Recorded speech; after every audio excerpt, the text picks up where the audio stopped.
Yes. Ok. Alors bonjour à tous. Aujourd'hui, on va parler du Misanthrope de Molière. Le Misanthrope, donc, c'est une œuvre de Molière dont on connaît le titre, mais on connaît rarement le sous-titre qui est L'Atrabilaire amoureux. Le Misanthrope, donc, c'est une comédie de Molière qui fait partie qui sont celles qu'on appelle les comédies un peu sombres de Molière, avec le Tartuffe et le Don Juan. Si je ne m'abuse. Sombre parce qu'elles sont tristes. Parce qu'elles sont tristes. Donc Molière, en fait, et elles viennent prendre en fait place dans le grand projet de Molière de révolution dans le théâtre à travers une élévation de la comédie. En fait, Molière il veut faire de la comédie un genre noble au même titre que la tragédie, qui est vraiment le genre noble par excellence dans la classification de l'époque. Et tout ça, ça vient d'Aristote qui, au XVIIe siècle, est retraduit, est beaucoup retraduit, et devient un peu devient la base théorique de toute la réflexion qu'il va y avoir autour de l'image et du théâtre au XVIIe siècle, et même de la littérature en général. C'est au XVIIe qu'Aristote est retraduit ? Ouais. Enfin, que les écrits les écrits esthétiques d'Aristote sont retraduits plusieurs fois, notamment par exemple par Racine. Ah oui, d'accord. Et donc, Racine, le mec qui fait plein de choses dans sa vie. Et donc, dites-le d'ailleurs aussi si je parle trop vite, parce que je parle très vite et je sais pas si. Si je dis des trucs faux aussi. Et si je dis des trucs faux. Voilà, et donc, le Misanthrope, alors on va faire un petit résumé comme la dernière fois. Le Misanthrope, l'Atrabilaire amoureux, donc c'est l'histoire d'un type qui. Juste une seconde, on fait un résumé, mais bien évidemment, le but du jeu ici, c'est que tout le monde l'ait lu. Alors certes, on en parle pour remettre un peu les idées au clair, mais du coup, il n'y a pas que nous qui sommes censés lire ces œuvres-là, mais du coup, tout le monde, et comme ça, après, on en discute. Donc voilà, on rappelle ça, le concept un peu de ces live Twitch, qui sont de faire en sorte que vous et nous aussi, on se remette à lire ou à plus lire. Et donc on vous propose un livre par semaine, dans l'ordre, un livre classique, puis un livre plutôt contemporain, et enfin un livre, et puis enfin souvent une troisième semaine où on se repose un peu avec un film, on se fait un ciné-club où en gros voilà, par exemple pour valoriser son dimanche soir, au lieu de zoner devant une série de piètre qualité ou devant un film un peu médiocre, et ben on se dit allez, je me chauffe, je me fais le ciné-club en même temps qu'eux, donc je regarde le film en même temps qu'eux, et puis après on débrief quoi. Avant on présente un peu le film et puis après on débrief. Comment pour toi ce serait possible le dimanche soir étant donné que tu pars avec une film ? On arrivera à trouver un truc et bref. On vous tient au courant sur Twitter. Du coup, là, on espère que tout va bien. On voit juste des trucs là. Hop. Voilà. Yes. Donc l'histoire de Misanthrope de Molière, c'est une comédie qui se base sur un T'imagines si, comme toutes les comédies françaises. T'imagines si quelqu'un disait tout le temps la vérité. Et ne pouvait pas en fait s'empêcher de dire la vérité et était complètement et détestait et vivait surtout quelqu'un qui ne pouvait que dire la vérité et qui était amoureux de la plus grosse menteuse de tous les temps, on va dire, de la reine des menteuses.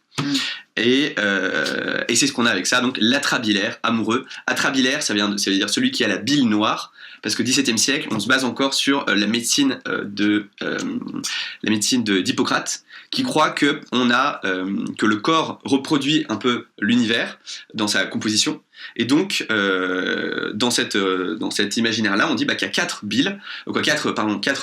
fluides qui sont la bile noire, la bile jaune, le sang et la bile blanche. Pipi. Non. Mais je sais qu'en tout cas voilà, l'idée c'est le noir, le jaune, le blanc et le rouge. Avec le sang. Et donc à chacune de ces humeurs, voilà, pas de ces fluides, mais ça s'appelle les humeurs, c'est la théorie des humeurs, eh bien est lié tout un tas de tempéraments.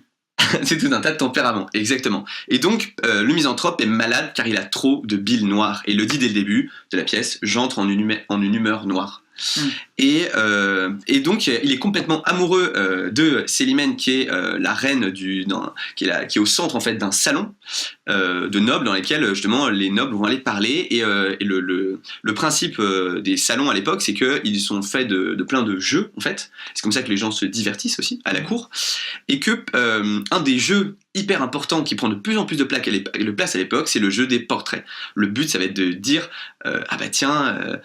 alors de donner le nom de quelqu'un. Alors on donne pas forcément son vrai nom, hein, on va l'appeler Ménip, Xifrandre, Xonogore ou je sais pas quoi. Et derrière, on va aller cacher une personne et on va la décrire. Et le but, c'est que tout le monde rigole parce que tout le monde sait exactement de qui il s'agit.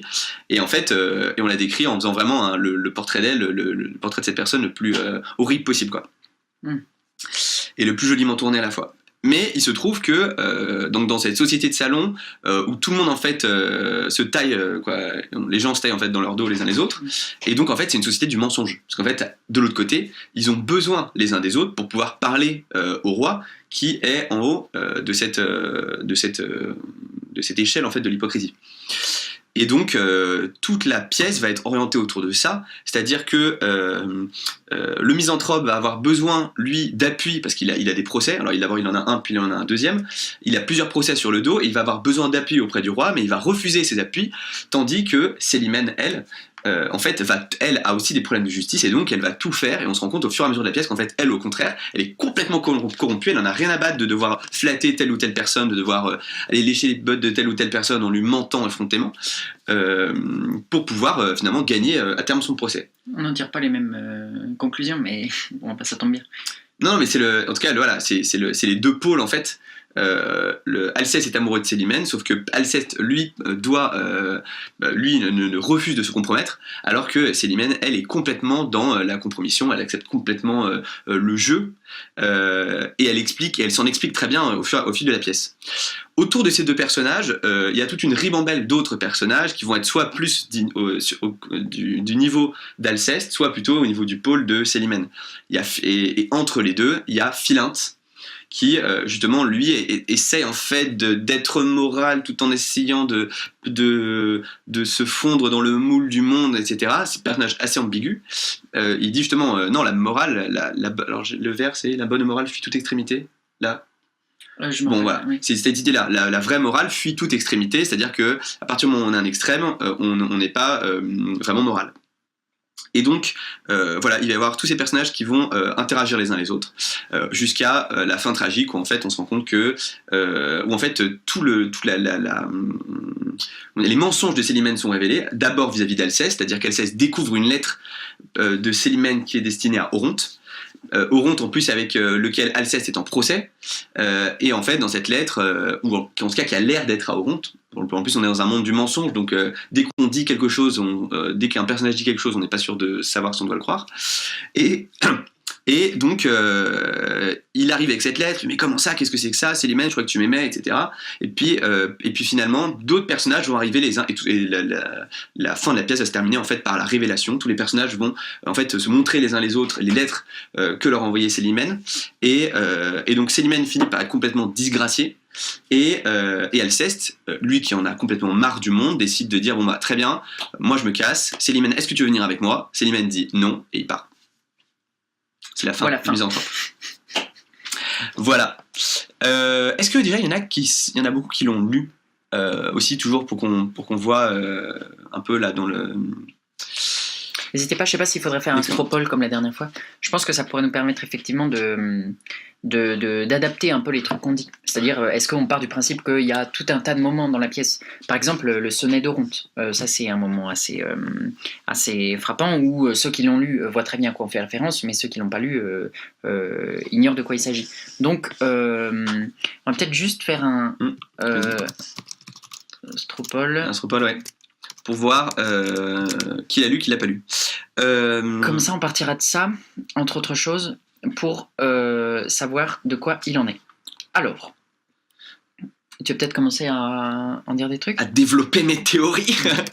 En fait, une des choses, un des grands débats qui a structuré la critique autour du misanthrope, surtout à partir du 19e siècle, c'était de savoir de dire, est-ce qu'en fait Molière, il rigolait vraiment avec le misanthrope, ou est-ce qu'en fait, il y a une critique qui est ultra violent de la société qui est faite dans le misanthrope. En fait, est-ce que le misanthrope est un héros ou est-ce que c'est juste un personnage de comédie comme un autre? Le fait est qu'on se rend compte, super, De la balle, en fait, il y a plein de gens qui l'ont lu. Merci, bravo. Enfin, c'est trop cool. Ouais. Le fait est que, oui, en fait, on peut être que surpris, c'est vrai, en lisant cette pièce, sans avoir besoin d'être un romantique du 19e siècle.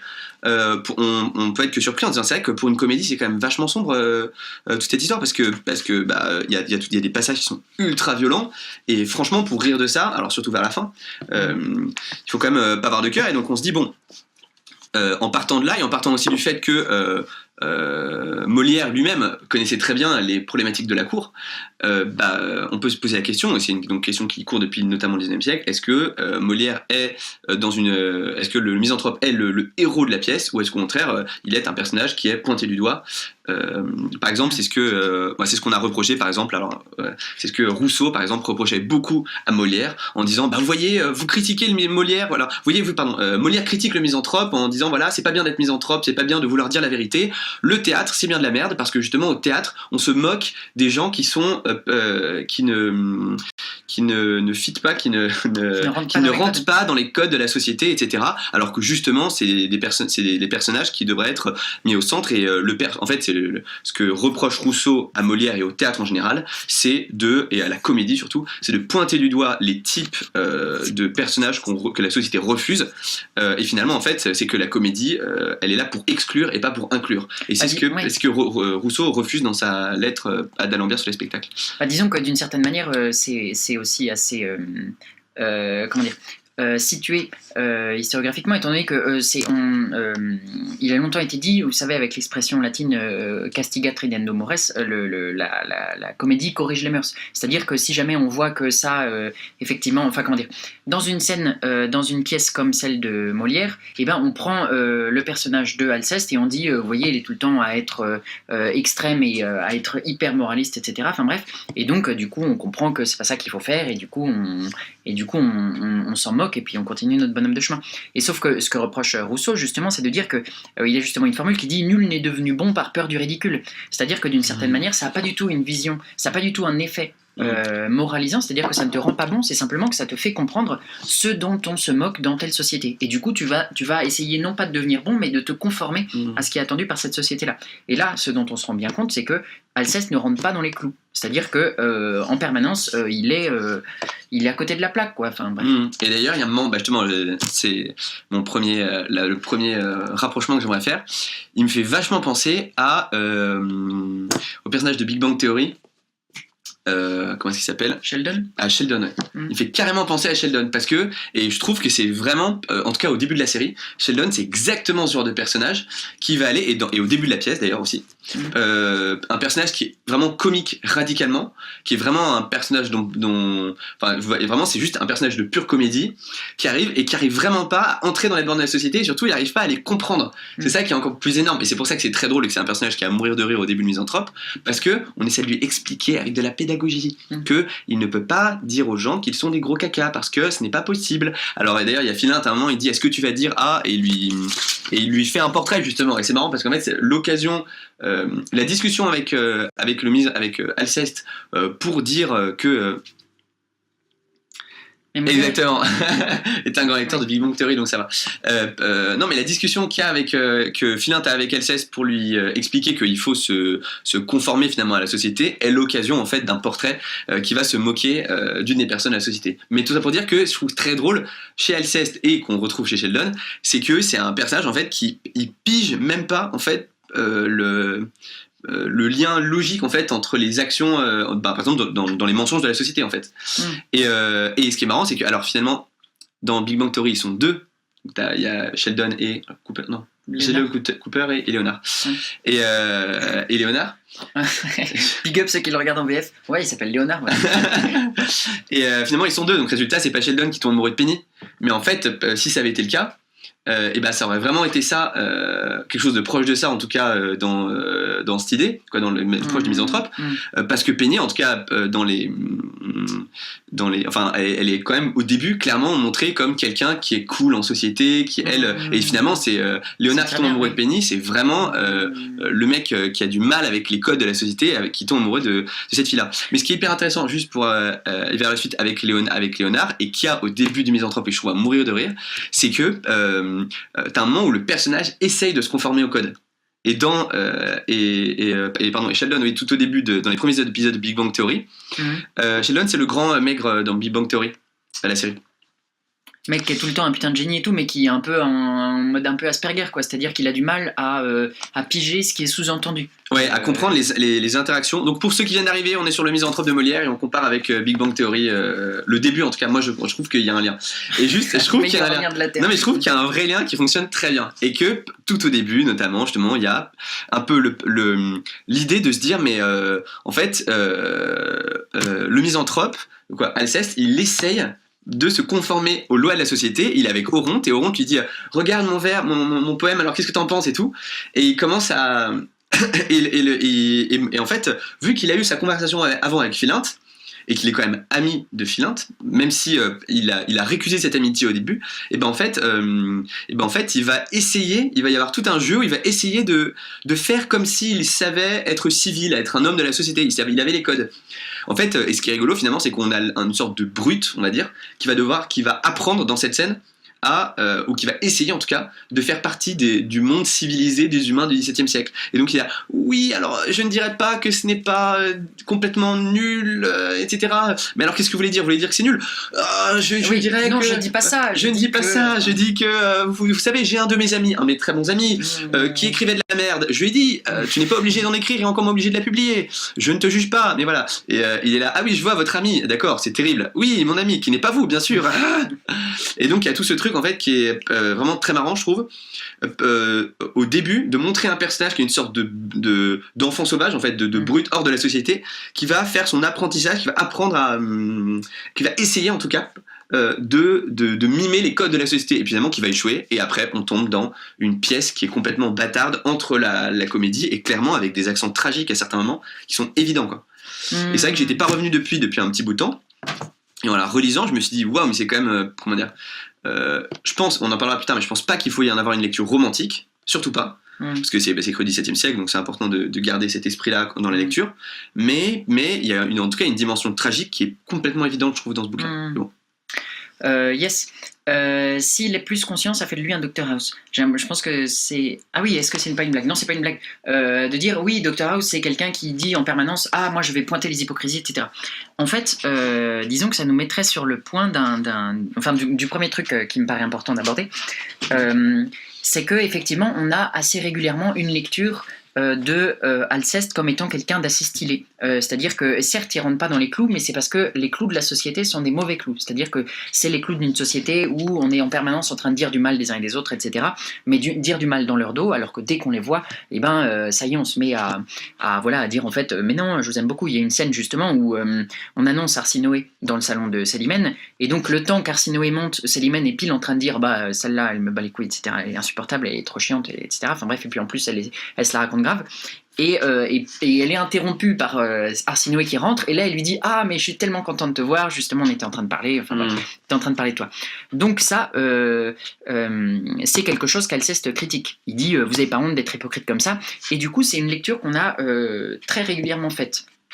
Le fait de dire par exemple, en tout cas aujourd'hui, qui est hyper présente. C'est-à-dire que quand vous parlez d'Alceste, vous pensez toujours à quelqu'un qui est qui rompt en visière avec la nature humaine, etc. Disant non, moi j'en ai marre que les gens soient comme ça, etc.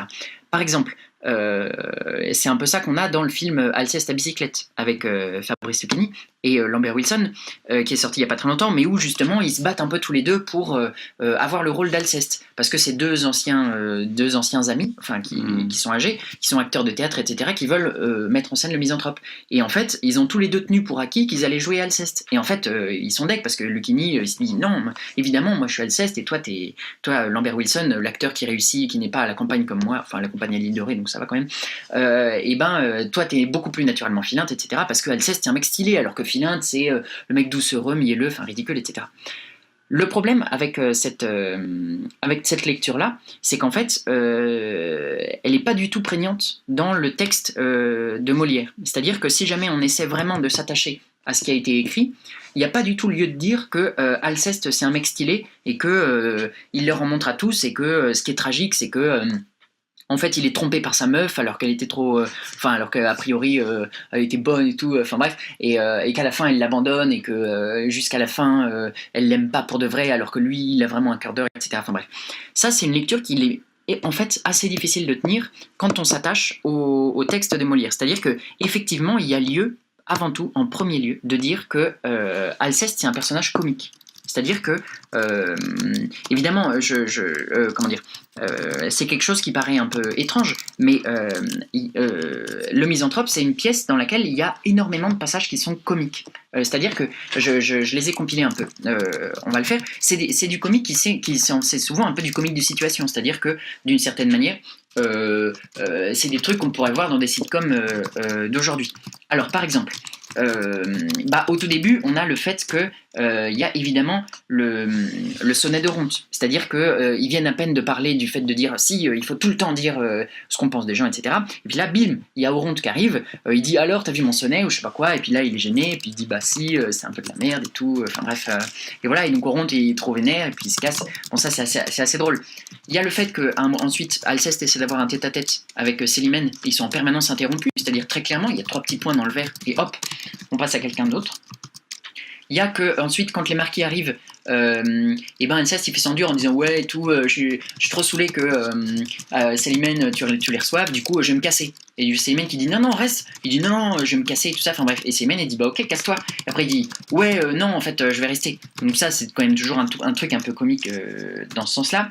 Il y a le fait que d'une certaine manière une partie de l'intrigue c'est qu'il est pourchassé par les maréchaux parce qu'il n'a pas aimé le sonnet d'Oronte, ce qui est quand même la pire raison de... D'ailleurs, il le dit, à un moment, il y a un gars qui arrive en plein milieu de la pièce, oui. Il est en train de parler et tout, de problèmes, d'amour, etc. Puis il y a un mec qui est dans la salle qui fait Alceste, il y a un mec qui est habillé en noir, avec une mine très très noire, il a l'air vraiment super renfrogné, et puis il vient te chercher. Et Alceste, il fait mais c'est pourquoi ? Parce que tout à l'heure, dans la scène 1, t'as dit que t'étais pas d'accord et que tu trouvais que le sonnet du mec était vraiment moche. Oui, c'est ça. Donc tu te dis, c'est pas du tout un truc genre il y a un meurtre ou je sais pas quoi, c'est juste vraiment de la daube.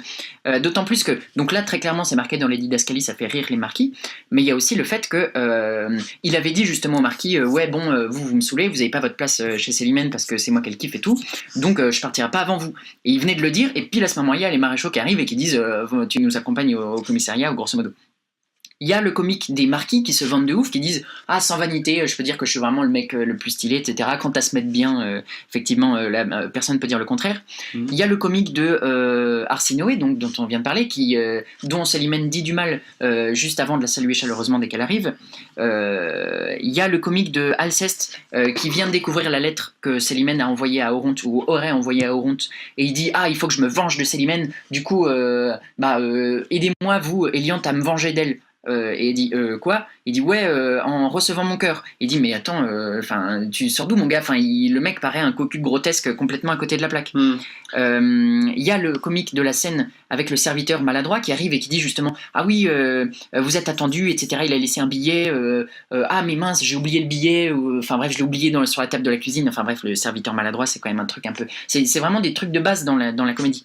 Et il y a aussi le fait que pardon. Ah ouais qu'il y a tout un tas que le personnage en fait il apparaît pas comme espèce de sauveur justement comme je disais tout à l'heure romantique. Ça c'est la lecture que tu attaques. C'est une lecture complètement romantique et c'est vrai qu'il apparaît pas du tout comme cette espèce de détenteur de la lumière en fait Alceste parce qu'en fait il est là quand même la plupart du temps dans des situations complètement grotesques quoi. C'est ça et en fait il y a aussi un truc qui est assez frappant c'est qu'il est en permanence dans l'hyperbole, c'est-à-dire que d'une certaine manière dès qu'il y a quelque chose qui se passe il est toujours en train d'exagérer, il est toujours en train de dire par exemple il voit Philinte qui a salué c'est le tout début de l'exposition Philinte a été hyper chaleureux avec un gars et en fait après Alceste lui dit mais c'est qui et il dit ah je sais pas mais enfin bref voilà et donc immédiatement Alceste lui dit ah mais du coup rayez-moi moi votre ami rayez ça de vos papiers etc. Enfin bref toujours en train de dire on n'a jamais imaginé à propos de Célimène on n'a jamais imaginé pire méchante que vous même les démons ils n'auraient pas pu imaginer un pire truc à un moment il dit mais vous savez quoi tout au début ça commence comme ça où il dit de toute façon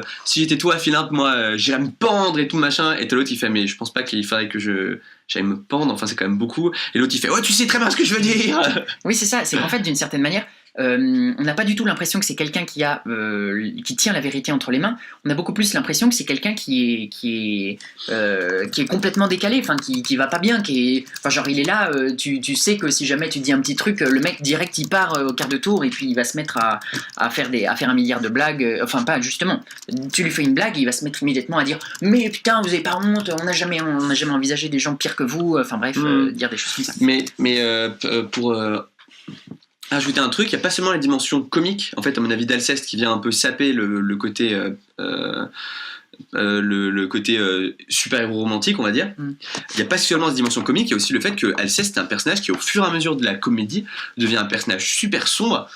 Déjà il s'emporte mais de façon ultra violente à certains moments, on croirait justement un héros tragique, mais le côté un peu sale du héros tragique, tu vois, le côté plutôt Hermione ou dans Andromaque ou Oreste, tu vois, le mec qui devient complètement fou en fait. Et au début c'est rigolo, mais en fait au fur et à mesure t'es là, tu sais, ça me fait penser à toutes ces comédies en fait où en fait c'est drôle au début et puis au fur et à mesure tu dis mais en fait c'est pas drôle, le mec est juste fou quoi. Et notamment tout à la fin où il y a une scène mais qui est horrible, enfin dans l'acte 3, dans l'acte 3, où il est avec Célimène et puis il dit mais tu m'as non c'est dans le 4 bref je sais plus, la première quand il arrive vers Célimène et qu'il lui dit tu m'as trompé et tout, tu t'as envoyé ce billet à Oronte, je te déteste machin, et elle fait mais attends mais tu dis que tu m'aimes mais en fait c'est quoi cet amour en fait qui veut me posséder? Alors on était là, bon ok, argument chelou, mais ok, pourquoi pas, on commence bon voilà. Et puis là, et en fait, lui il part complètement se délire, genre non mais c'est un amour hyper spécial en fait, parce qu'en fait ouais j'aimerais te posséder, mais pas te posséder comme t'es maintenant, mais te posséder genre j'aimerais qu'en fait tu sois ultra pauvre, que t'aies plus rien, et là je pourrais tout te donner, et tu vois c'est pour ça que je t'aime. Et ouais, tu serais tout grâce à moi. Tu serais tout grâce à moi, et c'est ça la preuve de mon amour. Et là t'es investi genre c'est pas du tout ça l'amour mec. Ouais. et c'est ce qu'elle dit, et donc ce qui fait que finalement la folie mais ultra sombre en fait du misanthrope fait que paradoxalement t'as certains moments où le personnage de Célimène qui manie très bien la parole en fait devient vraiment un personnage plus intéressant finalement. Célimène, pas plus intéressant mais en tout cas devient un personnage qui à certains moments en fait paraît le personnage raisonné quoi, raisonnable, en disant bah ouais mais clairement la Célimène en face d'Alceste, clairement elle apparaît comme la tenante finalement de la raison, alors que c'est le fait est que d'une certaine manière cette interprétation on y est un petit peu pointé aussi par le fait que le sous-titre de la pièce c'est l'atrabilaire amoureux, c'est-à-dire que justement comme disait Redek à propos de la théorie des humeurs, d'une certaine manière il y a un côté pathologique en fait chez Alceste, c'est-à-dire qu'on a l'impression un peu que c'est en fait comment dire, c'est exactement comme si tu voyais un truc de vidéo gag, c'est-à-dire un mec qui se prend un râteau dans la gueule, sauf que le mec qui se prend un râteau c'est ton père, tu vois.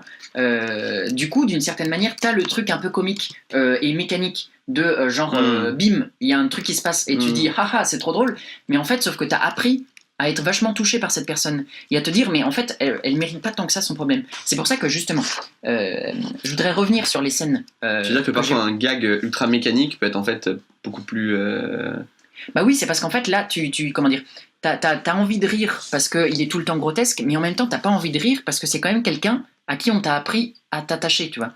Donc c'est pour ça que je voudrais revenir sur toutes les scènes comiques que j'ai citées tout à l'heure et montrer qu'à chaque fois en fait il y a du tragique qui pointe sous le truc, c'est à dire qu'il y a toujours lieu de se dire mais en fait c'est drôle mais c'est quand même un peu bizarre, tu vois. Par exemple donc au tout début à l'exposition Philinte il est sincèrement blessé en fait quand Alceste lui dit mais casse-toi mon gars ou je sais pas quoi, notamment comme disait Redek à propos de où il dit je ne crois pas que le cas soit pendable.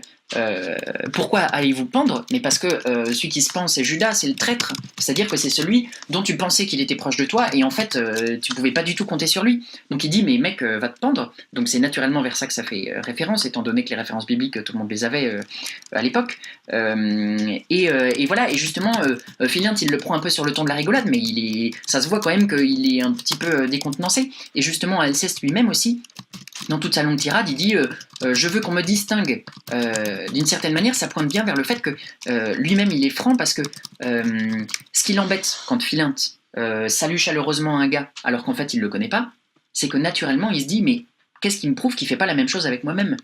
C'est-à-dire, qu'est-ce qui me prouve que quand Philinte est gentil avec moi, et ben en fait, quand j'ai le dos tourné, il dit ouais, mais en fait, je m'en bats un peu les couilles de lui. C'est-à-dire, comment il est sûr de son amour ? Et c'est exactement le problème qui se pose avec Célimène. C'est-à-dire, comment il peut être certain de l'amour de Célimène, étant donné qu'on se rend compte au fur et à mesure qu'elle le promet à tout le monde. Et donc, d'une certaine manière, il n'a pas tort. Oronte, ensuite, pour son sonnet, effectivement, il est un peu décontenancé. Le mec lui tombe dessus en disant mec, c'est vraiment de la grosse merde ce que t'as écrit. Et en plus, il lui sort une vieille chanson. Enfin bref, je sais pas si c'était stylé à l'époque, en tout cas pour nous pas trop. Et il a l'air effectivement blessé dans la façon dont il répond. Pendant les interruptions en permanence. En fait, il est interrompu, mais Alceste, il essaie de dire un truc qui est important pour lui. Il essaie de dire un truc important, il y a toujours des gens qui arrivent, tu dis, mais putain, on peut avoir 2 minutes, quoi. Enfin, bref. Et c'est une scène qui a été vachement bien retranscrite dans le film Alceste et la bicyclette, où ils sont en train de faire une répétition, et pendant la répétition, et donc tu vois Lucchini qui est vraiment habité par son rôle, qui est vraiment habité par le truc, et puis toutes les 2 secondes, en fait, il y a le téléphone de Morrison qui sonne, et c'est vrai que c'est ultra agaçant, et puis tu vois Lucchini qui monte, et il va dire putain, mais c'est important ce qu'on fait là en fait. Moi je te propose un truc, je suis en train de lire un texte, de le vivre, etc. Et toi à côté tu téléphones, etc. Et c'est ça. Ensuite, vis-à-vis des marquis, le fait que Alceste il est toujours un peu l'air pâteau ou je sais pas quoi, en même temps il a toutes les raisons de croire, enfin il se croit certain d'être aimé par Célimène, et il dit mais pourquoi est-ce que tu te laisses courtiser par eux, enfin d'une certaine manière il y a un côté pénible aussi.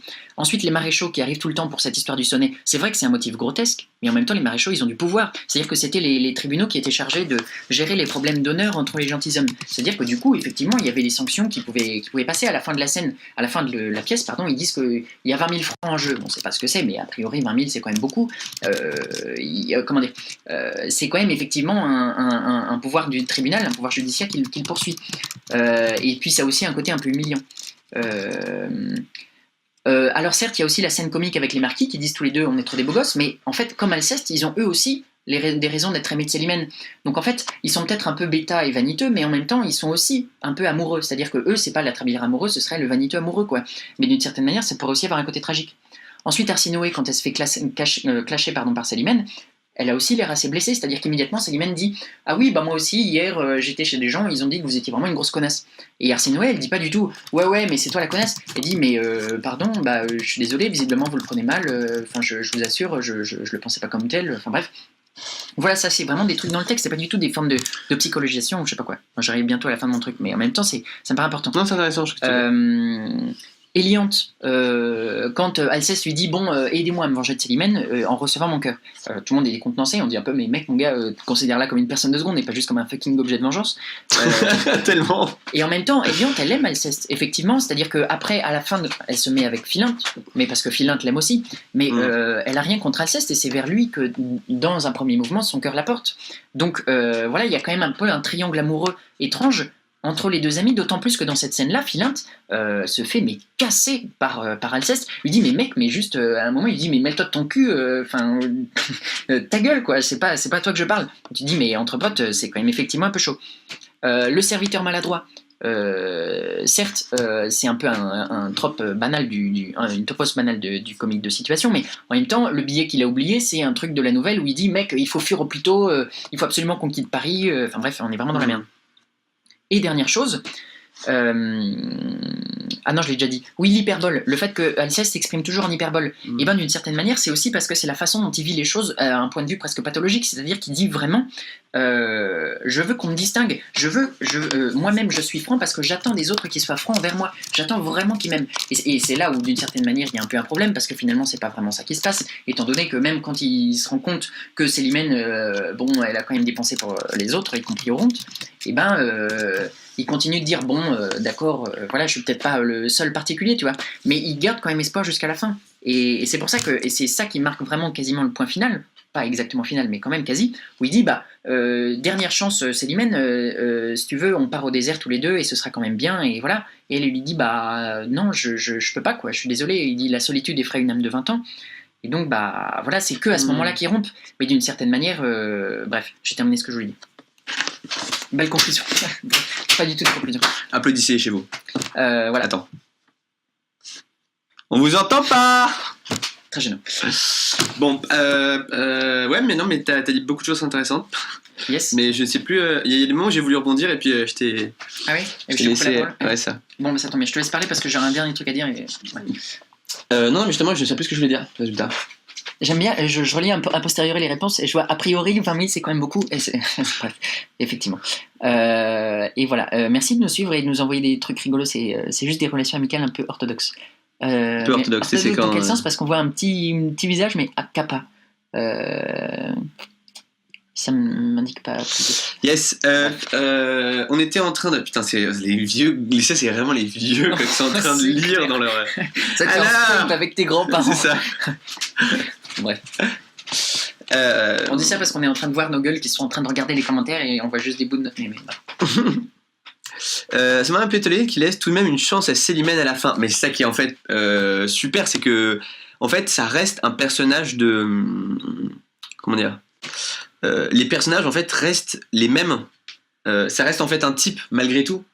Et donc, en fait, c'est des grandes théories autour du théâtre de Molière. Souvent, il y a les commentateurs, ils aiment à dire que, c'est le cas par exemple pour le Misanthrope ou pour Don Juan, que en fait, à la fin, le personnage finalement, il reste sur scène, mais en fait, il est là pour rejouer finalement, pour rejouer la scène, la pièce éternellement. Donc l'idée c'est par exemple à la fin il y a Sganarelle qui dit mégage et donc en fait et après ça recommence et donc il y aurait et d'ailleurs il y a certaines mises en scène où c'était comme ça et donc c'est un peu le même truc avec une scène très longue où ils n'ont toujours pas arrêté de le faire. Non mais en fait l'idée que le personnage en fait il y a des personnages qui restent sur scène qui vivent grâce à la scène parce que voilà ils vivent seulement dans la pièce de théâtre et donc l'idée qu'il y a une sorte de côté cyclique. Et pourquoi est-ce qu'il y a eu ces analyses là? Parce que justement il y a on a l'impression que les personnages en fait ils restent les mêmes du début à la fin, ou en tout cas même s'il y a des variations à la fin on les retrouve comme on les avait pris au début. Et donc dans ce coup de folie en fait du misanthrope d'Alceste de dire bon bah viens avec moi alors qu'il sait très bien, enfin il voit depuis le début que qu'elle l'aime pas, enfin qu'elle l'aime mais en tout cas elle aime d'autres personnes et que c'est pas comme ça, ils vont jamais bien aller ensemble etc. Donc ce coup de folie ultime finalement justement finit à la fois ça où c'est très beau je trouve, c'est que ça achève à la fois la dimension comique du personnage, genre vraiment le mec a rien compris et c'est quand même assez marrant, et achève aussi la dimension un peu sombre. Alors je dirais pas tragique parce que une tragédie c'est le côté tragique, il y a vraiment des choses très spéciales avec les dimensions du destin et, notamment voilà, pour que ce soit tragique il faut vraiment qu'il y ait la dimension du destin et là elle est pas présente dedans de façon efficiente quoi, donc mais en tout cas très sombre quoi. Et donc dans ce dernier choix et en fait t'as pas du tout tort, mais juste ce truc du retour cyclique en permanence c'est la dernière scène, c'est à dire que la dernière scène c'est Alceste, Philinte et Éliante. Tu veux dire que j'ai pas tort? Oui. Non mais c'est parce que tu dis oui mais ça achève, mais en fait on n'a pas du tout lieu d'être certain que quand Alceste dit bon effectivement Célimène je t'aime pas, étant donné qu'il y a plusieurs fois où il a dit ouais je t'aime pas et après il a dit ouais mais en fait mon cœur me porte à t'aimer, et ben on n'a pas du tout lieu d'être certain qu'il va pas effectivement une dernière fois essayer. Et surtout quand il dit je vais partir au désert, il passe la pièce à dire je me casse. Oui c'est ça. À un moment il est avec c'est pas tellement différent. Oui. Ouais, à un moment il est avec les comment ça s'appelle, les nobles quoi, les autres nobles avec Acaste etc. Avec tous les marquis et il dit de toute façon je vais pas rester les marquis qui sont là je me tire. Et les marquis font vas-y casse-toi. Non parce qu'en fait si je pars vous allez me tailler dans mon dos donc je reste. Ouais c'est ça. Et c'est tout le temps comme ça. Et donc il n'y a aucune raison en fait de penser qu'à la fin finalement c'est vraiment la fin. D'autant plus que les deux derniers vers, c'est Philinte qui s'adresse à Éliante en disant, parce qu'Alceste vient de dire bon je me casse pour de vrai, et il dit allons madame, allons employer toutes choses pour rompre le destin que son cœur se propose, en parlant d'Alceste. Donc en gros Philinte et Éliante vont essayer de faire en sorte que Alceste ne s'en aille pas. Mais du coup ils vont essayer de faire en sorte que la pièce ne se termine jamais d'une certaine manière, étant donné que du coup Alceste ne sera pas parti, il restera à Paris et du coup il n'y aura pas de raison qu'il cesse d'aimer Célimène, qu'il se rendra bien compte, ça se trouve que a posteriori effectivement il aura perdu sa réputation. Enfin on peut pas. Et tout à l'heure on avait comparé avec la série The Big Bang Theory qui n'arrive jamais à s'arrêter, mais qui n'a jamais à s'arrêter, mais surtout en fait ça fait penser aussi à Once Upon a Time, je sais pas si vous avez regardé, très bonne série. Non mais surtout parce que c'est une série avec comment il s'appelle celui qui est ouf, qui joue Trissotin dans Once Upon a Time. L'acteur ouais il joue Trissotin non pas Tricassin pardon, ah pas oui, Trissotin. C'est un acteur anglais qui joue dans 28 semaines plus tard. Ah, Cillian Murphy. Non, pas Cillian Murphy. Pas Henry Cavill, mais un nom qui ressemble. Quoi, pardon? Un nom qui ressemble à Henry Cavill. Bref, on s'en fiche. Dans Once Upon a Time, c'est un peu la même chose. C'est l'idée que finalement, il y a tous les personnages qui sont enfermés dans cette temporalité du conte. Bah, donc, ici, enfermés dans la temporalité de la comédie. Et en fait, finalement, les seuls qui arrivent à sortir de la pièce, ça va être Philinte et Eliante, qui en fait, en se mariant, vont en fait un peu en quelque sorte rompre le sort, si je puis dire, et en fait finalement arrêter de se prendre la tête dans de dire je reste, de toute façon, allez je pars, c'est comme ça, bon je reste quand même, allez je pars, etc. et faire ces allers-retours. En fait finalement le Misanthrope, c'est un peu, on pourrait en allant plus loin, c'est peut-être un peu l'histoire justement d'un personnage qui arrive pas à quitter la scène. Et finalement, Philinte est le héros, justement, peut-être Robert Carlyle. Peut-être qu'est-ce qu'il arrive à. Yes! Peut-être parce qu'il arrive à. Oui, je suis tellement content. Non, mais en fait, il est le Philinte est le héros parce qu'il arrive à quitter la scène, quoi. À dire tap, drop the mic, et puis je me barre. Juste, on a une question. Je crois que le problème d'Alceste est qu'il ne prend pas la règle au sérieux. Non, mais il écrit Alceste avec un accent grave, donc il y a une faute, donc on lit pas. Non, en ce sens, il se refuse de mettre en perspective comme un fanatique qui aurait mal compris. Exactement, c'est aussi ce que dit Philinte. Hein. Exactement, avec la loi et c'est aussi d'ailleurs, c'est un bon recours à Kant aussi, parce que c'est avec ce que dit Peggy à propos de Kant. Kant a les mains blanches, mais il n'a pas de main. A les mains pures. A les mains. Oui. Si. Elle est main pure. Blanche, c'est un peu raciste. Ok. Elle est main pure, mais il n'a pas de main. Alceste est condamné à l'inaction. En fait, il est condamné à être sur scène et à être un spectateur sur scène. Est-ce que vous pourriez mimer Alceste qui revient? Puis tu peux mimer Alceste qui revient. Tu parles.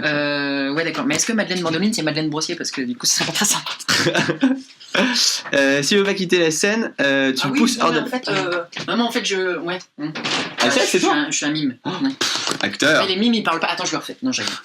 Yes. Bonsoir, Mionu. Alors, on est en train de parler du Misanthrope de Molière et on nous reste que 10 minutes, alors on va. Toi, avec les lunettes, je rêve. En fait, depuis tout à l'heure, elle parle d'Alceste, l'éléphant. Ah, très bien. Je le connais. Ça y est, c'est à moi de parler à nouveau. Mais si, non, bref. Non, et donc je récapitule juste ce qu'on disait, parce que vu que Mionu vient d'arriver, ou peut-être qu'elle dit au revoir, bref. Non, mais donc, ça pour dire que Alceste est un personnage qui est comme piégé dans la comédie, tandis que Philinte, lui, vu qu'il arrive à partir, eh bien, c'est finalement pour ça que c'est le héros. On est vraiment des singes savants quand même. On fait les trucs débiles que vous nous demandez. On devrait avoir honte. Petite chose d'ailleurs, dans notre livre, dont on qui est sorti hier, parler, qui s'appelle Classique. C'est pas Classique. On a un les auteurs sont Redek et Pierrot. C'est-à-dire Redek et Pierrot. Est-ce que je peux parler? Oui, mais. Et il est édité chez Albin Michel. On a un chapitre sur Molière. Hashtag Albin Michel. Arrête, c'est pas très drôle. On a un chapitre sur Molière justement où on fait un parallèle avec Black Mirror, où on essaie justement de repartir de ce point de vue-là, c'est-à-dire de fait de dire a priori tout pointe vers une pièce comique, mais en fait il y a tout il y a un mariage du rire farcesque, c'est-à-dire le truc, voilà, il met des trucs de blague, quoi, enfin vidéo gag, des trucs mécaniques. Et un rire grinçant, c'est-à-dire le fait que malgré tout il y a quand même un côté un peu flippant étant donné que il y a une critique assez sévère de la société, puisque du coup tout le monde s'accorde à dire oui, c'est vrai que globalement tout le monde à la cour le taille. Bon, alors c'est pas ça le truc que je voulais dire. Alors il n'y a pas vraiment de héros dans cette pièce, sauf à la fin, comme tu le dis, Philinte s'échappe de la comédie, aucun personnage ne ressort plus qu'un autre, j'ai l'impression. Bah il y a quand même le fait qu'Alceste est dans, je crois grosso modo, trois quarts des scènes, mais il y a quand même effectivement je pense lieu de dire des choses encore plus surprenantes que ce qu'on a dit jusqu'à maintenant. Sauf si tu veux placer un truc. Ouais, sur la notion de héros. Justement, le fait de dire que Alceste n'est pas un héros de la pièce, c'est justement, on a fait une série vidéo sur le héros. Et c'est vrai que dans cette pièce, il y a plus que dans pas mal d'autres pièces, c'est vrai, l'ambiguïté de la notion de héros. C'est-à-dire que les deux définitions qu'on a mis en avant du héros, c'était celui qui est porteur, on va dire, des valeurs morales, et de l'autre côté, celui qui fait avancer l'action. On va dire le héros d'un point de vue narratologique et le héros d'un point de vue je sais plus ce qu'on disait, moral c'est pas axiomatique mais si, axiologique, oui. Axiologique, narratologique, en gros celui qui fait avancer l'action et le héros qui va aller porter les valeurs morales, comme le lieutenant-colonel qui est mort récemment, tout le monde dit c'est un héros, un héros axiologique, c'est-à-dire sur l'axe du bien et du mal. Voilà, donc voilà. Et ce qui est intéressant, c'est qu'Alceste, à la fois, c'est pas un héros au sens axiologique, clairement, c'est-à-dire que le mec, moralement, il est constamment remis en cause au fil de la pièce, notamment dans cette scène où il devient fou furieux, dont on a parlé tout à l'heure, et où il dit mot pour mot, quoi. Il dit texto enfin presque texto, à Célimène, moi, ce que je veux, mon amour pour toi, c'est de te posséder et de te donner tout ce que tu es, en fait, de te faire exister. C'est-à-dire, c'est l'orgueil le plus absolu, dire que j'aime l'autre parce que je suis tout pour lui. Parce que je suis tout pour lui. Pire, c'est pire définition de l'amour. Et donc au fil de la pièce, il ne peut pas être considéré finalement comme un héros axiologique, comme ah bon, au revoir Madame Mandoline. Merci. Tu sais, si tu parles, t'as pas le droit de lire les commentaires parce qu'il faut. Ouais, c'est vrai, je sais. Pierrot, l'auteur, l'auteur du livre classique, Charles Michel. Donc, où est-ce qu'on en était ? Oui, le misanthrope disait que... Ah, tu vois ? Il est, voilà, c'est pas un héros sur le plan axiologique. C'est pas un héros sur le plan axiologique, et c'est pas non plus, en fait, un héros sur le plan de la narratologie, c'est-à-dire sur le plan en gros de comment on raconte l'histoire, quoi. C'est pas lui qui fait avancer l'action. Il a beau être présent dans plein de scènes, et ben en fait il reste complètement passif. Ce que je disais tout à l'heure, vu qu'il est une sorte de type comique, en fait, et de type comique inactif. Pourquoi est-ce qu'on disait d'ailleurs, c'est quoi l'argument qu'on a utilisé pour dire qu'il était inactif ? Il voulait c'est ça, il était comme Kant, quoi. C'est qu'il voulait pas se souiller les mains dans le et donc vu qu'il veut pas agir dans la société, vu qu'il veut pas prendre part, se corrompre dans la société, eh bien il est condamné à être un spectateur de la société. Et donc on a d'un côté un type qui n'est pas un héros parce que moralement il est pas au top, quoi. Et de l'autre côté, on a un type qui n'est pas un héros parce qu'il ne fait pas avancer l'action. C'est un spectateur comme un autre qui en plus se fait bâcher constamment. C'est-à-dire qu'il est tout le temps appelé à droite à gauche. Et à un moment, il y a les maréchaux qui lui disent ah mais venez, on vous emmène au commissariat. Au moment, il y a Arsinoé qui lui dit viens chez moi, j'ai la lettre. Oui, c'est ça, j'ai une preuve à te montrer. Et à la fin, il dit est-ce que Célimène, tu veux te casser avec moi ? Il dit non. Et il dit bah. Finalement, Alceste est peut-être plus un anti-héros que Deadpool. On en parle dans notre livre. Oui, mais du coup, c'est un anti-héros par rapport à sa société ou par rapport à la nôtre ? Parce par rapport à la nôtre, un type qui bâche l'hypocrisie, c'est... Ouais, mais en fait, il fait plus que bâcher l'hypocrisie, c'est-à-dire que, d'accord, il bâche l'hypocrisie, mais ça, par exemple, Arsinoé le fait aussi, même si finalement on se rend compte que c'est une hypocrite. Mais il fait plus que bâcher l'hypocrisie, c'est-à-dire qu'il va plus loin, et il y a des moments, en fait, où vu qu'il bâche l'hypocrisie, il devient furieux, et par sa fureur, il devient un anti-héros. Ouais. En fait, alors, on lit « Mais le fait que Philinte pense que les êtres humains ne peuvent être que ce qu'ils sont et jamais mieux, Célimène aime jamais vraiment de l'amour limite socratique et Alceste déteste les hommes comme ils sont. Est-ce que finalement, ils sont pas tous misanthropes ?» D'une certaine manière, c'est vrai que c'est effectivement un argument qui est avancé au sujet de Philinte. Le fait de dire c'est lui le vrai misanthrope parce qu'à la différence d'Alceste, il veut pas changer les hommes. Mais en même temps... Dans Alceste à bicyclette, ils en parlent. Mais d'une certaine manière, c'est pas forcément totalement tenable comme argument, étant donné que d'une certaine manière, ça se fonde aussi à la fois sur la philosophie aristotélicienne, mais aussi sur toute la philosophie chrétienne que Aristote a vachement influencé, notamment saint Thomas d'Aquin, principal auteur théologique chrétien. Sa principale source d'inspiration, c'était Aristote. Bon, c'était aussi le Saint-Esprit, mais enfin bref, ça c'est un autre sujet. Le fait est que ce n'est pas absurde et ce n'est pas de la misanthropie que de considérer que d'une certaine manière il y a la marque du péché originel à l'intérieur de tous les hommes qui nous invite, qui nous incline à mal agir. C'est-à-dire que c'est les trucs qui sont assez présents dans la Bible, les faits de dire je ne fais pas le bien que je voudrais faire et je fais le mal que je ne voudrais pas faire. Je veux dire qu'au XVIIe siècle, le christianisme est complètement, en France, est complètement omniprésent, et donc ça informe complètement la façon de penser de Molière, et notamment à l'époque aussi où il y a justement toutes les questions autour des questions du péché originel, toutes les problématiques autour du jansénisme, qui dit en gros la question est d'évaluer la portée du péché originel dans l'âme de tout le monde. En gros, est-ce que les gens sont dans quelle mesure le fait d'être tous touchés par une sorte de faute originelle nous touche, quoi. Dans quelle mesure est-ce que ça a un impact sur notre vie ? Oui. Et en fait, c'est une question qui est ultra présente au XVIIe siècle, surtout dans la deuxième partie du XVIIe siècle, parce que le jansénisme en fait prend énormément de place dans les débats publics. Oui, mais donc d'une certaine manière, tout ça pour dire que il n'y a pas de lien évident entre le fait de ne pas vouloir d'accepter les hommes tels qu'ils sont et la misanthropie, étant donné qu'il y a une mesure aussi dans laquelle c'est un peu du réalisme, c'est-à-dire que si dans cette perspective philosophique-là, on considère que tous les hommes ont une inclination au mal, celui qui dirait moi je vais faire que tous les gens soient bons les uns avec les autres, effectivement naturellement on dit de lui mec, les rêves c'est que la nuit, quoi. Bon, donc on pourrait lui répondre ça par exemple, ou d'autres trucs si on a de la répartie. Donc voilà, j'espère qu'on a répondu à tes questions, Lina 12001. Moi j'ai toujours mon dernier truc à dire qui me paraît important. Ouais, mais heureusement il reste plus de temps. Au revoir. C'est ça. Vas-y. En fait, c'est un point qui m'a été évoqué par le fait que dans l'édition que j'ai lue, il y avait une préface écrite par Voltaire, et dans laquelle Voltaire disait Alceste est misanthrope plus par humeur que par raison. C'est-à-dire que d'une certaine manière, c'est pas qu'il ait un grand projet qui soit de faire en sorte que tous les hommes soient bons, c'est qu'en fait il peut pas s'en empêcher. C'est par humeur à la fois au sens de caractère et au sens pathologique, c'est-à-dire qu'il est effectivement intrabilaire et donc d'une certaine manière il ne peut pas s'empêcher il ne peut pas se contraindre à être sociable, courtois ou je sais pas quoi, en tout cas dès que ça suppose qu'il dira des choses qu'il ne pense pas. C'est pour ça que d'une certaine manière, c'est surprenant qu'il soit amoureux de Célimène, étant donné que lui-même passe son temps à dire qu'il ne se l'explique pas. C'est-à-dire qu'il le ressent comme étant son cœur le porte vers l'amour, mais d'une certaine manière, il a du mal à l'expliquer. Et d'ailleurs, quand il est confronté à des preuves tangibles, c'est-à-dire à l'acte 4, et ben, à 2 reprises, il dit effectivement, bon, voilà, même si ça m'agace énormément, mais même à l'acte 5, finalement, quand il y a la grande révélation, ça m'agace énormément, mais je suis quand même prêt, parce que je me sens amoureux, je suis quand même prêt à vous pardonner, vous, Célimène, et du coup, que quand même on soit heureux ensemble, etc. Enfin bref.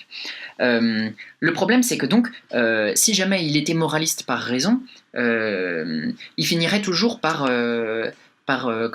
finir par réussir à suivre sa raison. Mais d'une certaine manière, vu qu'il est plus misanthrope par humeur que par raison, on passe en fait la pièce, non pas à se demander si ils vont se mettre ensemble ou s'ils vont rompre, mais on passe la pièce à se demander quand est-ce qu'ils vont rompre et avec quelle quantité de douleur d'une certaine manière. Est-ce qu'ils seront vraiment effondrés ou pas. De même, Célimène aussi, elle a un peu cette contradiction au cœur, parce que, décidément, j'ai écrit les choses de façon un peu trop sibylline. Il y a une incompatibilité entre les deux, et qui fait que d'une certaine manière, on a l'impression qu'il n'y a pas exactement une tension de couple. C'est-à-dire qu'il y a une incompatibilité totale, parce que donc, comme on disait, Alceste ne peut pas s'empêcher quoi qu'étant amoureux, quoi que penchant vers Célimène, ne peut pas s'empêcher d'être complètement à l'opposé d'elle, et elle-même, elle ne peut pas s'empêcher de médire des uns et des autres, pour plusieurs raisons. On le voit dans la pièce, un moment quand Alceste engueule les marquis, il dit oui mais c'est de votre faute si Célimène est comme ça parce qu'on l'a trop habitué quand elle taille les gens à être applaudie, et aussi à la fin quand il lui dit accompagne-moi au désert, elle dit la solitude effraie une âme de 20 ans, et elle dit aussi mon cœur est trop faible pour ne me contenter que de la présence d'un amant, quoi, d'une certaine manière. Donc en fait on n'a pas l'impression que c'est l'étude d'un couple amoureux. Pour cette raison-là, d'abord parce qu'il y a une incompatibilité totale qui est très claire dès le début, mais aussi parce que d'une certaine manière, il n'y a pas du tout de raison de penser que Alceste et Célimène c'est un couple amoureux, étant donné que tous les hommes de la pièce, à l'exception de Philinte et des serviteurs, ont des raisons de se croire aimés de Célimène, puisqu'elle leur a dit aux uns et aux autres dans des lettres ou alors en confidence ou je sais pas quoi, d'une certaine manière.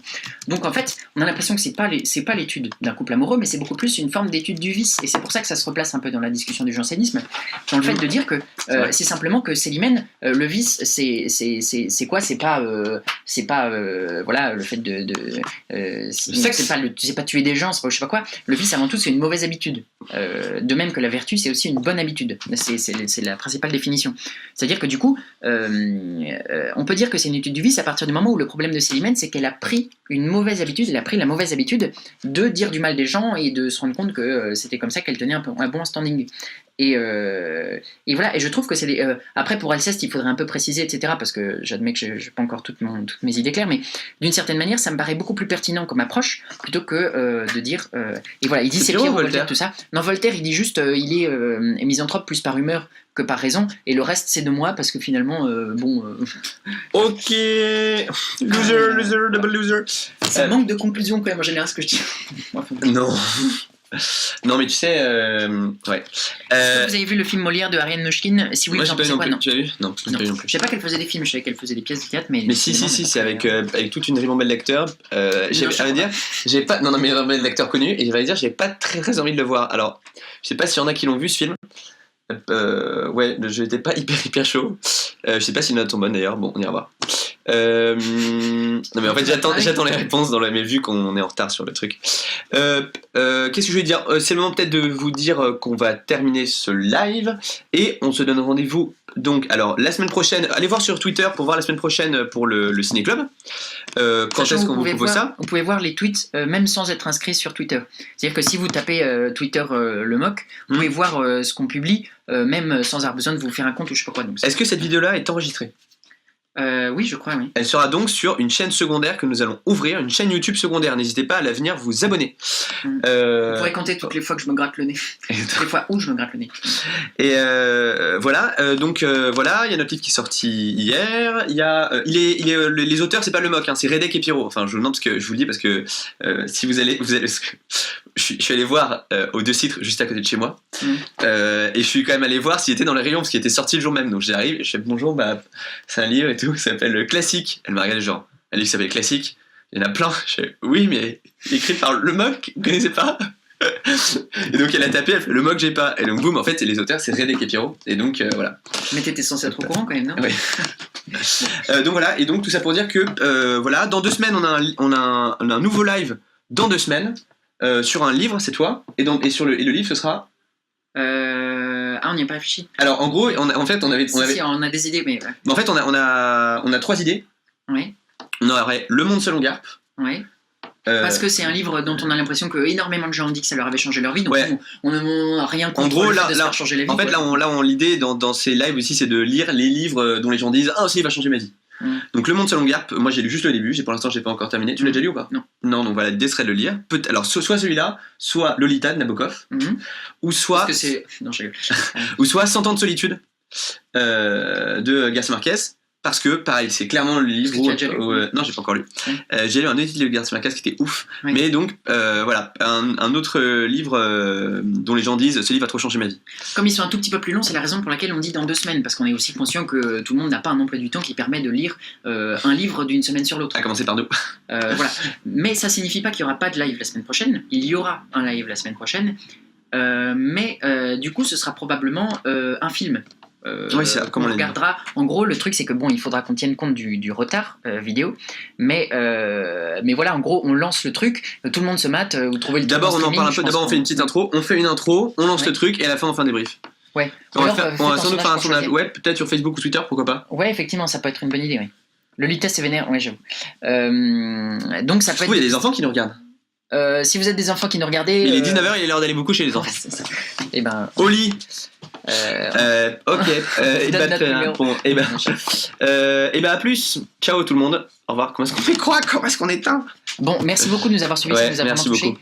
Et on vous dit à bientôt. Et du coup, vous retrouverez ça sur une chaîne secondaire. À toutes. Alors, désormais. Quittez le. Attends, les arguments avaient l'air intéressants, dommage que je ne sois arrivé à la fin. J'en profite pour vous dire que vos vidéos YouTube sont d'une excellente qualité. Hyper bien. Mais quid du film? C'est parce qu'on n'a pas encore décidé. Le film, on l'a pas encore décidé. On se disait que ce serait marrant que ce soit Alceste à bicyclette parce que ce serait sur le lien aussi du Misanthrope, mais peut-être que la semaine prochaine on aura envie de parler d'autre chose. Voilà. Parce que le film est pas mal, mais c'est pas. Le film est pas ouf non plus. Chef-d'œuvre. Donc voilà, bah merci beaucoup, merci. Merci. Donc le film, on en parlera sur Facebook et Twitter, d'accord? On vous tiendra au courant sur Facebook et Twitter. Donc allez, le micro marche assez bien. Hein. Non, il faut le dire à voix haute et forte. Non, ok. Bref, voilà. Bon allez, à toutes. Et envoyez-nous des nouvelles de vos. Je rigole.